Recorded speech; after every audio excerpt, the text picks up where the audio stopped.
नमस्कार दोस्तों, मैं हूं प्रेम और आप जुड़ रहे हैं मेरे साथ प्रेम एकेडमी पे। दोस्तों, आपकी अगली कक्षा के लिए मैं फिर से हाजिर हूं आपके सामने। अभी तक आप लोगों ने देखा कि हम लोग केमिस्ट्री पॉलिटी दोनों विषय साथ में लेकर चल रहे हैं। तो आज मैं 2 क्लासेस अपलोड करने वाला हूं। पहली तो ये जो है अपनी केमिस्ट्री की क्लास हो जाएगी, दूसरी जो होगी हमारी पॉलिटी की क्लास होगी। और मैं आपको एक शुभ अवसर है रक्षाबंधन की, आप लोगों को बहुत बहुत बधाइयाँ। कल जो रक्षाबंधन होने वाला है उसके लिए आपको बहुत बहुत बधाइयाँ सभी को। सबके बीच में भाई बहन का प्यार ऐसे ही बना रहे, हमारे आपके बीच में जो एक संबंध है, प्यार है, वो ऐसे ही बना रहे, मैं इस बात की कामना करता हूँ। और जुड़ते हैं हम अपने विषय के साथ में। जो हम केमिस्ट्री पढ़ रहे थे, केमिस्ट्री में अभी तक हम लोगों ने जो है जे थॉम्सन के मॉडल, परमाणु मॉडल तक की बात कर ली थी। तो जे थॉम्सन परमाणु मॉडल में मैंने आपको बताया था कि जे थॉम्सन ने बताया कि परमाणु क्या है, एक आवेशित गोला है जिसमें क्या होते हैं, ऋणावेश संग्रहित होते हैं और कुछ इस प्रकार व्यवस्थित होते हैं कि पूरे परमाणु को क्या कर देते हैं, उदासीन कर देते हैं। तो मैंने ये बात आपको जो है जे थॉम्सन मॉडल में बता दी थी। तो अगला जो हमारा मॉडल था परमाणु का, रदरफोर्ड मॉडल, हम जो है परमाणु का पढ़ने वाले थे। तो रदरफोर्ड ने क्या किया कि जो है अल्फा स्कैटरिंग के द्वारा जो है एक अल्फा रेज को लेकर जो है एक सोने की छड़ जो 100 नैनोमीटर पतली थी उस पे अल्फा किरणों को जो है स्कैटर किया। तो वहां पे उन्होंने कुछ हलचल देखी और उन्हीं को जो है वो ऋणावेशित धनायन की खोज की जो है किस पे, परमाणु पे। और ये भी बताया कि जो है हर परमाणु का एक नाभिक होता है। तो 2 चीजों इन्होंने स्पष्ट कर दी कि हर परमाणु का एक नाभिक होता है जिसके चारों ओर क्या होता है, इलेक्ट्रॉन कक्षाओं में घूमते हैं। इलेक्ट्रॉन कैसे, कक्षाओं में घूमते हैं। तो चलिए हम इसी बात को डिस्कस कर लेते हैं ऑन बोर्ड अपने। तो जुड़े रहिए मेरे साथ में, देखते हैं आगे क्या होता है। जे थॉम्सन मॉडल के बाद में जे थॉम्सन ने क्या बताया था, जे थॉम्सन का जो मॉडल था, थॉम्सन का मॉडल था, उन्होंने कहा था कि परमाणु जो है एक धनावेशित गोला है जिसके अंदर जो है क्या, इलेक्ट्रॉन संग्रहित होते हैं या ऋणायान संग्रहित होते हैं, ऋणावेश संग्रहित होते हैं और कुछ इस प्रकार से व्यवस्थित होते हैं कि पूरे परमाणु को क्या, उदासीन या न्यूट्रल बना देते हैं। तो हम मान के चल रहे थे कि ये हमारा कोई परमाणु है। तो परमाणु में क्या कि बहुत सारे क्या है, ऋणावेश हैं, बहुत सारे ऋणायान हैं, ऋणावेश हैं। तो कुछ इस प्रकार था। तो उसमें इन्होंने क्या बताया कि जब परमाणु क्या है, एक जो है धनावेशित गोला है, इसकी त्रिज्या इन्होंने कितनी बताई थी, 10 की पावर माइनस 10 मीटर बताई थी। इन्होंने कितनी त्रिज्या बताई थी, रेडियस इसकी कितनी बताई थी, 10 की पावर माइनस 10 मीटर बताई थी। ये बात हम लोगों ने पिछली क्लास में सीख ली थी। तो आगे इन्होंने क्या बताया था, आगे फिर इनके बाद में कौन आता है, रदरफोर्ड आते हैं। रदरफोर्ड ने इनकी कमियों को दूर करने के लिए एक नया मॉडल, एटॉमिक मॉडल प्रस्तुत किया। तो चलिए हम उस एटॉमिक मॉडल के बारे में जान लेते हैं कि उन्होंने आखिर उस एटॉमिक मॉडल में क्या बताया। तो दोस्तों, रदरफोर्ड को क्या, भौतिक जो नाभिकीय भौतिकी थी, जो एटॉमिक न्यूक्लियस, जो न्यूक्लियस की भौतिकी थी, न्यूक्लियस फिजिक्स थी, उसका पिता या जनक कहा जाता है। पहली बात तो यही हो गई। एटॉमिक मॉडल ऑफ, हम क्या पढ़ने जा रहे हैं, atomic model of Rutherford.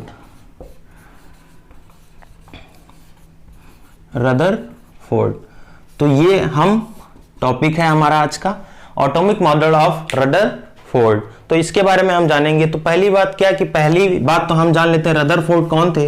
Rutherford को नाभिकीय भौतिकी का क्या कहा जाता है, जनक या पिता कहा जाता है। कौन सी, नाभिकीय भौतिकी का, नाभिकीय भौतिकी का जनक।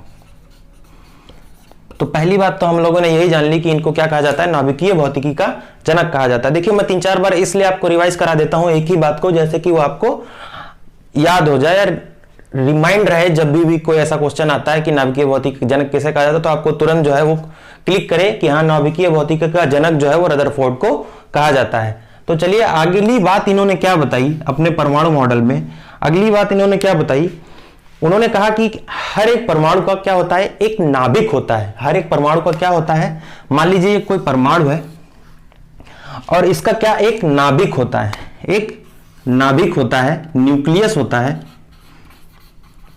न्यूक्लियस होता है, और कहा कि इस नाभिक के चारों ओर क्या इलेक्ट्रॉन्स, क्या इलेक्ट्रॉन्स जो है वो कैसी ऑर्बिटल क्लास में, ऑर्बिट में घूमते हैं। कैसे? ऐसे ऑर्बिट में घूमते हैं। और कहा कि जो नाभिक है उसमें क्या होता है, न्यूट्रॉन और प्रोटॉन। क्या क्या होता है?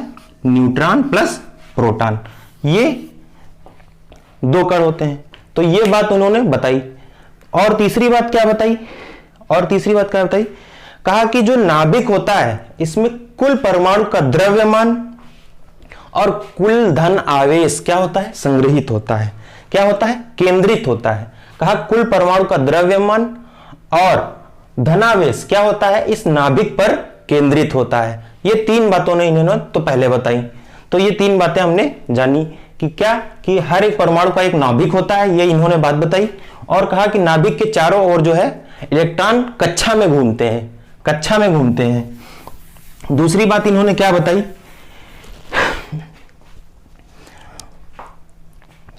और कहा कि जो नाभिक का आयतन होता है, जो परमाणु के नाभिक का जो आयतन होता है वो संपूर्ण परमाणु के आयतन के सापेक्ष क्या नगण्य होता है, मतलब लगभग शून्य होता है।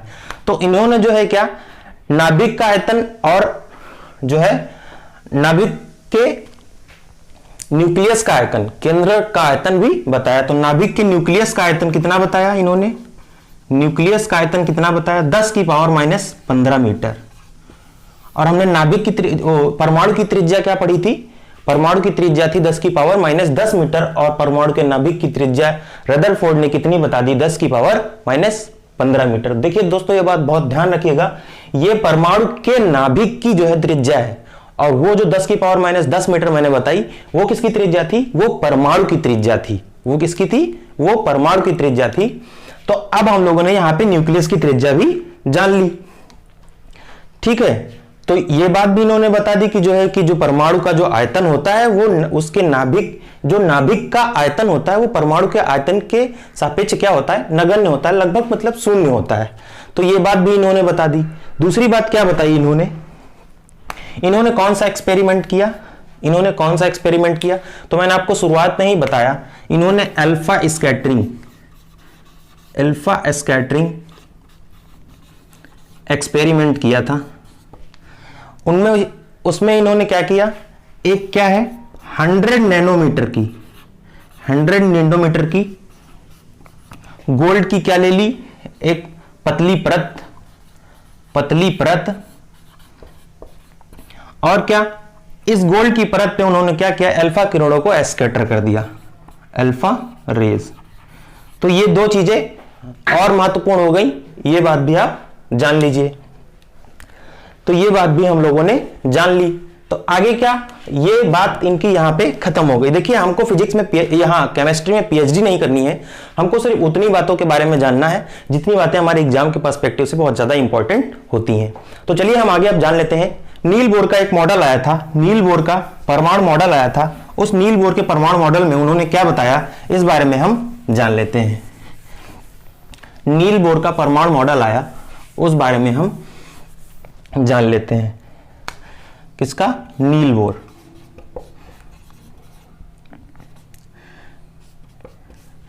ठीक है, तो इसके बारे में हम जान लेते हैं। तो नील बोर ने क्या बताया? नील बोर ने सबसे पहले तो क्या किया कि जो रदरफोर्ड के भी मॉडल में, जो रदरफोर्ड के परमाणु मॉडल में भी जो कमियां थी उनको दूर करते हुए एक और बात बताई। क्या कहा?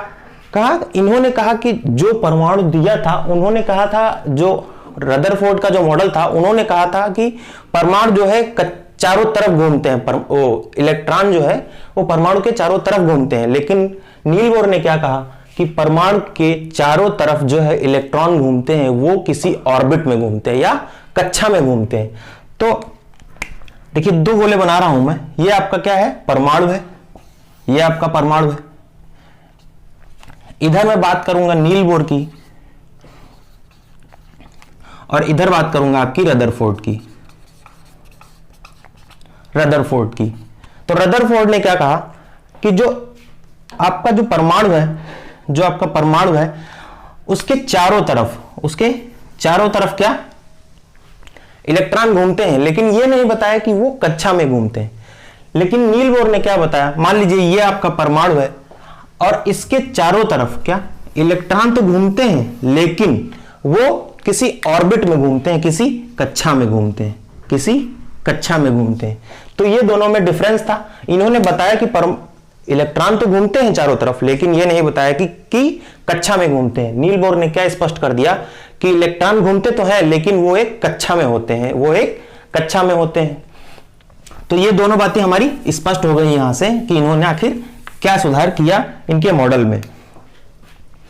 और एक बात इन्होंने ये भी बताई कि जो ये हमारा परमाणु है, ठीक है, ये इसके ऑर्बिट्स हैं, ये इसके ऑर्बिट्स हैं जिसमें क्या इलेक्ट्रॉन घूम रहे हैं, इसमें क्या इलेक्ट्रॉन हमारे घूम रहे हैं, इलेक्ट्रॉन घूम रहे हैं। तो इन्होंने एक बात और बताई, इन्होंने कहा कि इलेक्ट्रॉन किस ऑर्बिट में कितनी संख्या में घूमते हैं, इस बारे में भी बात इन्होंने बताई। किस ऑर्बिट में कितने इलेक्ट्रॉन हो सकते हैं, इस बात की भी इन्होंने क्या चर्चा की। तो चलिए हम देख लेते हैं इन्होंने कौन एक फॉर्मूला दिया जिसके आधार पर हमको यह पता चल जाता था कि किस तत्व के परमाणु के नाभिक में कितने इलेक्ट्रॉन आएंगे या एक कक्षा में कितने इलेक्ट्रॉन होंगे। तो इन्होंने बताया कि किसी भी परमाणु की कक्षा में अधिकतम कितने इलेक्ट्रॉन हो सकते हैं। तो इन्होंने बताया कि किसी भी परमाणु की कक्षा में अधिकतम 2n², कितने 2n² कितने 2n² इलेक्ट्रॉन हो सकते हैं, जहां n क्या है, जहां पे वेयर n क्या है, कक्षा की संख्या, क्या नंबर ऑफ ऑर्बिट, कक्षा की संख्या। तो ये बात इन्होंने स्पष्ट कर दी। कहा मान लीजिए कि ये कोई हमारा नाभिक है और इसके और ये ऑर्बिट है, तो इसमें क्या था, इसके अंदर क्या था, न्यूट्रॉन प्लस प्रोटॉन थे। नाभिक में क्या था, न्यूट्रॉन प्लस प्रोटॉन थे। इसको इन्होंने डिवाइड कर दिया। कैसे इसको डिवाइड किया, ये तो हमारा क्या था, न्यूक्लियस था, ये न्यूक्लियस था, ये क्या थी, हमारे ऑर्बिट्स थे, ये क्या थे, ऑर्बिट्स से। इनको नाम क्या दिया, K, L, M और N। ऐसे ही आगे OP तक QR तक पढ़ते चले जाएंगे। जितना परमाणु क्रमांक होगा या परमाणु भार होगा, उसी के हिसाब से जो है इसके ऑर्बिट्स बढ़ते चले जाएंगे। तो इन्होंने फार्मूला क्या दिया, इन्होंने फार्मूला दिया कि K इक्वल टू 2n, ठीक है, और L equal to 2n, M equal to 2n और N इक्वल टू 2n। तो ये फॉर्मूला इन्होंने दिया, क्या N इक्वल टू 2n। तो हमारी ये पहली कक्षा है, तो इसका मतलब 2 × 1 का स्क्वायर इक्वल टू 2। तो पहली कक्षा में कितने अधिकतम इलेक्ट्रॉन रह सकते हैं, तो इन्होंने बताया 2। तो दूसरी कक्षा में कितने रह सकते हैं, 2 × 2 का स्क्वायर इक्वल टू 2 और 4 दूनी 8 इलेक्ट्रॉन। कितने, 8 इलेक्ट्रॉन। कहा दूसरी कक्षा में कितने इलेक्ट्रॉन रह सकते हैं, 8 इलेक्ट्रॉन। और तीसरी कक्षा में कितने इलेक्ट्रॉन रह सकते हैं, माफ कीजिएगा 3 हो गया, ये तीसरी कक्षा है, 3 का स्क्वायर, तो 3 × 3 9 दूनी 18। और इधर कितना, 2 × 4 की पावर 2, तो कितना, 2 दूनी 4 दूनी 8 दूनी 16 और दूनी 32। तो कहा चौथी कक्षा में कितने इलेक्ट्रॉन रह सकते हैं, तो कहा 32 इलेक्ट्रॉन रह सकते हैं। तो ये था आपका नील बोर मॉडल जो इन्होंने परमाणु के रिस्पेक्ट में दिया था। तो इसके बारे में भी हमने सारी बातें जान ली। तो इन्होंने क्या बताया कि किस जो है नाभिक के चारों ओर इलेक्ट्रॉन क्या है, कक्षा में घूमते हैं और हर कक्षा में कितने इलेक्ट्रॉन रह सकते हैं, इस बात की भी पुष्टि कर दी इन्होंने। तो इसमें आगे हम बात करते हैं, आखिर ये बात तो यहां पे खत्म हो जाती है, परमाणु के बारे में हमने ये सारी बातें जान ली जो है, जो नील बोर ने बताई थी। ये मॉडल सबसे महत्वपूर्ण मॉडल है, क्योंकि इसमें जो है बहुत ही कम कमियां पाई गई थी जो आगे और कई सारे जो मॉडल आए थे उनमें दूर की गई थी। तो इसके बारे में हम इतना ही जानेंगे कि एग्जाम के पर्सपेक्टिव से आपको इतना ही याद रखना है कि पहली कक्षा में कितने अधिकतम 2 इलेक्ट्रॉन रह सकते हैं, दूसरी में 8 और तीसरी में 18 और चौथी में 32, और इसी से हम आगे अगर निकालना होगा तो आगे और भी निकाल सकते हैं। फॉर्मूला आपको याद रखना है, कौन सा दिया, 2n स्क्वायर, कौन सा, 2n square, 2n square.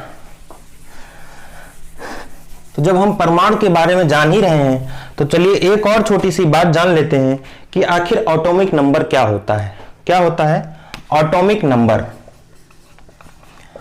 Atomic number, तो इसको हिंदी में क्या बोलते हैं, परमाणु क्रमांक। क्या, परमाणु क्रमांक। तो परमाणु क्रमांक हमारा क्या होता है कि किसी भी नाभिक में मौजूद, किसी भी, ये आपका कोई परमाणु है, परमाणु है और ये उसका क्या, नाभिक है, न्यूक्लियस है। तो किसी भी परमाणु के नाभिक में मौजूद प्रोटॉनों की संख्या को क्या कहते हैं, परमाणु क्रमांक कहते हैं। क्या, number of protons, number of protons क्या होते हैं, इक्वल टू एटॉमिक नंबर। ठीक है, तो परमाणु क्रमांक क्या होता है हम देख लेते हैं। परमाणु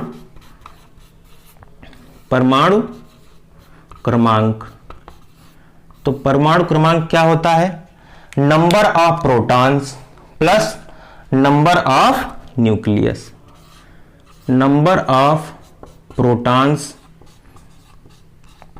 प्लस नंबर ऑफ न्यूक्लियस। ठीक है, क्या होता है, ये बात हम लोगों ने जान ली कि परमाणु क्रमांक क्या होता है हम लोगों ने। तो Z इक्वल टू क्या,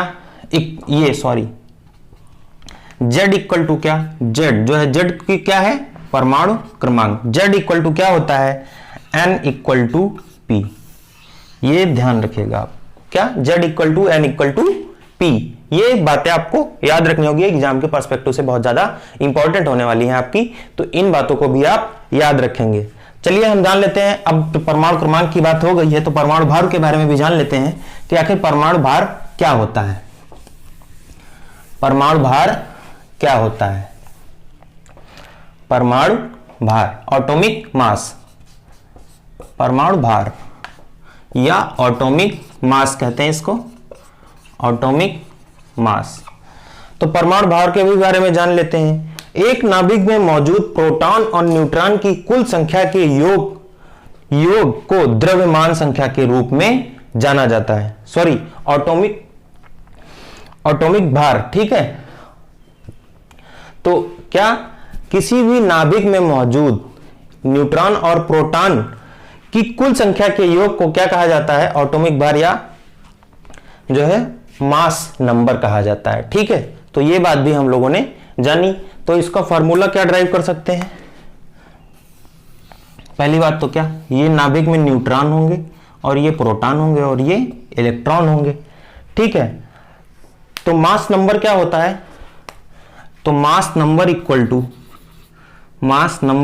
टू क्या होता है हमारा, न्यूट्रॉन प्लस प्रोटॉन की संख्या का योग, न्यूट्रॉन प्लस प्रोटॉन की संख्याओं का योग। ध्यान रखना, मास नंबर या परमाणु भार क्या होता है, न्यूट्रॉन, किसी भी नाभिक में न्यूट्रॉन और प्रोटॉन की संख्याओं का योग। तो ये बात भी हम लोगों ने जान ली। ठीक है, तो ये बात भी हम लोगों ने जान ली। तो दोस्तों अब चलिए कुछ जो है तत्वों के परमाणु भार के बारे में हम जान लेते हैं, कुछ तत्वों के परमाणु भार के बारे में हम जान लेते हैं। तो चलिए यहां पे इसको एलिमेंट करिए, एक छोटी सी टेबल बना लेते हैं, उसका सिंबल क्या होता है और जो है उसका क्या, एटॉमिक मास कितना होता है, एटॉमिक मास। तीन बातें हम जान लेते हैं। ठीक है, तो पहला हमारा कौन सा तत्व,